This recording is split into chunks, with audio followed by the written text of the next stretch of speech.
दोस्तों, इस वक्त की बड़ी खबर आपको देने जा रहे हैं। खबर है इस्राइल से जुड़ी। आपका मेजबान मैं हूं विशाल आजम। इस्राइली नेसेट का इजलास मुअत्तल करना पड़ा। क्यों? इसलिए कि खतरा था ईरान के हमलों का। इस्राइल की जो पार्लियामेंट है उसे नेसेट कहते हैं।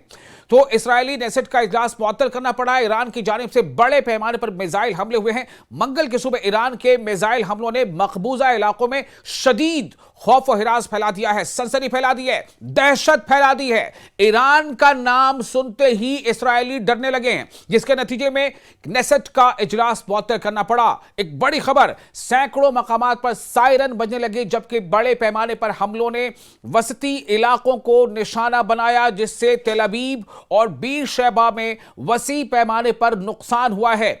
इस्राएली पार्लियामेंट का इजलास उस वक्त अचानक मुअत्तल कर दिया गया जब होम फ्रंट कमांड ने वार्निंग जारी की। ध्यान से सुनिए, इस्राएली पार्लियामेंट का इजलास उस वक्त अचानक मुअत्तल कर दिया गया जब होम फ्रंट कमांड ने वार्निंग जारी की, जिसके बाद अरकान पार्लियामेंट पनाहगाहों की तरफ दौड़ पड़े। पनाहगाह यानी शेल्टर्स, जो बिल्डिंगों के नीचे बने हैं, शेल्टर्स, और जिन्हें हम बंकर्स भी कहते हैं।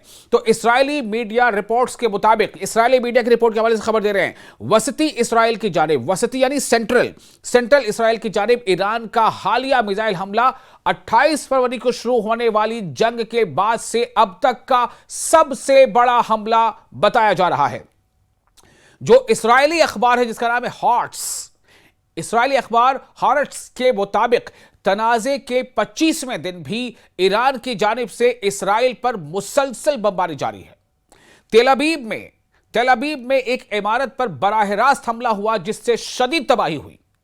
ईरानी मिसाइलों के टुकड़ों से मजीद 7 मकामात मुतासिर हुए, जहां बड़े पैमाने पर नुकसान की इत्तलात सामने आ रही हैं। तेल अवीव को शुमाल से मिलाने वाली एक बड़ी शाहराह कहते हैं हाईवेज को, और शुमाल का मतलब नॉर्थ। तो तेल अवीव को शुमाल से मिलाने वाली एक बड़ी शाहराह हमले के बायस बंद कर दी गई है। अब आप सोचें, तेल अवीव से नॉर्थ की तरफ जाने वाली जो मेन हाईवे है उसे बंद करना पड़ा है। तेल अवीव पुलिस कमांडर के मुताबिक शहर में जहां जहां मिसाइलों के टुकड़े गिरे वहां शदीद नुकसान हुआ।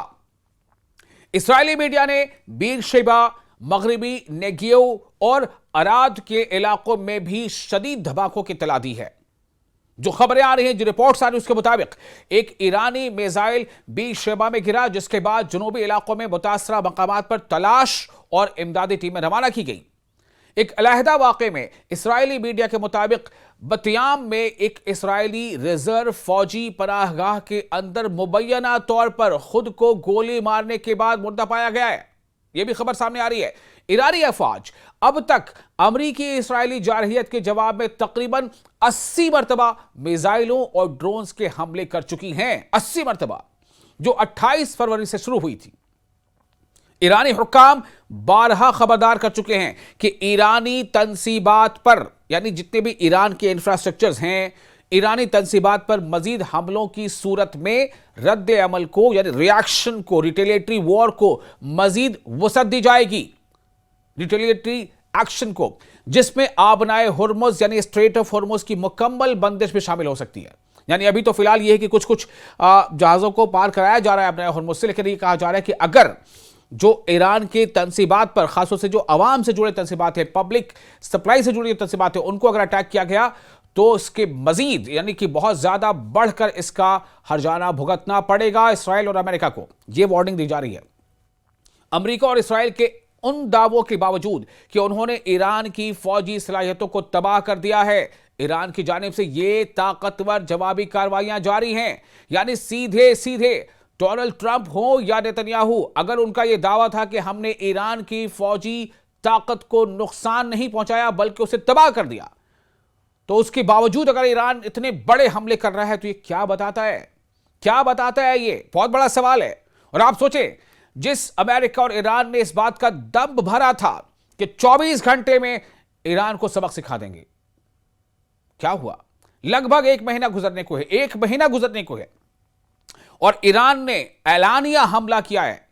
ईरान ने पहले से ऐलान किया था कि हम हमले की शुरुआत नहीं करने जा रहे, हमले की शुरुआत हम कभी नहीं करेंगे, लेकिन अगर हम पर हमला किया गया, हमारे सॉवरेनिटी पर अटैक किया गया, तो हम उसका भरपूर जवाब देंगे, भरपूर। और साथ ही यह कहा गया था कि अगर अमेरिका इस हमले में शामिल हुआ तो ईरान ने यह ऐलान किया था कि हम अमेरिकी अहदाफ को, अमेरिकी टारगेट्स को जो मिडिल ईस्ट में हैं, हमारे अलग अलग देशों में, हम उन्हें भी निशाना बनाएंगे।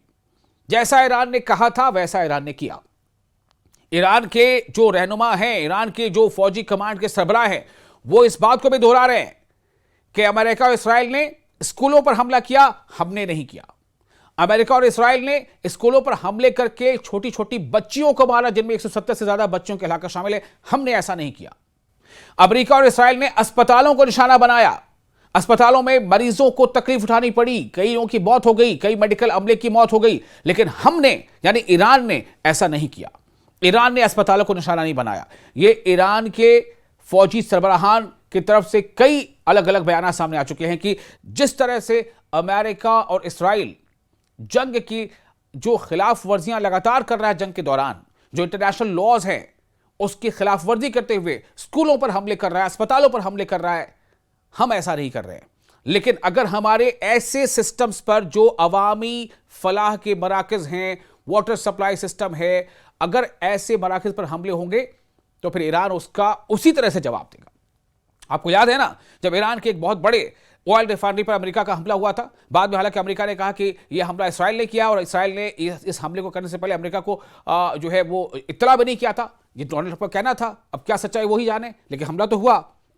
उसके फौरी बाद ईरान ने वैसे ही एक ऑयल रिफाइनरी पर जो मिड ईस्ट में है, जिसमें अच्छा खासा स्टेक अमेरिका का है, उस पर हमला करके दिखा दिया।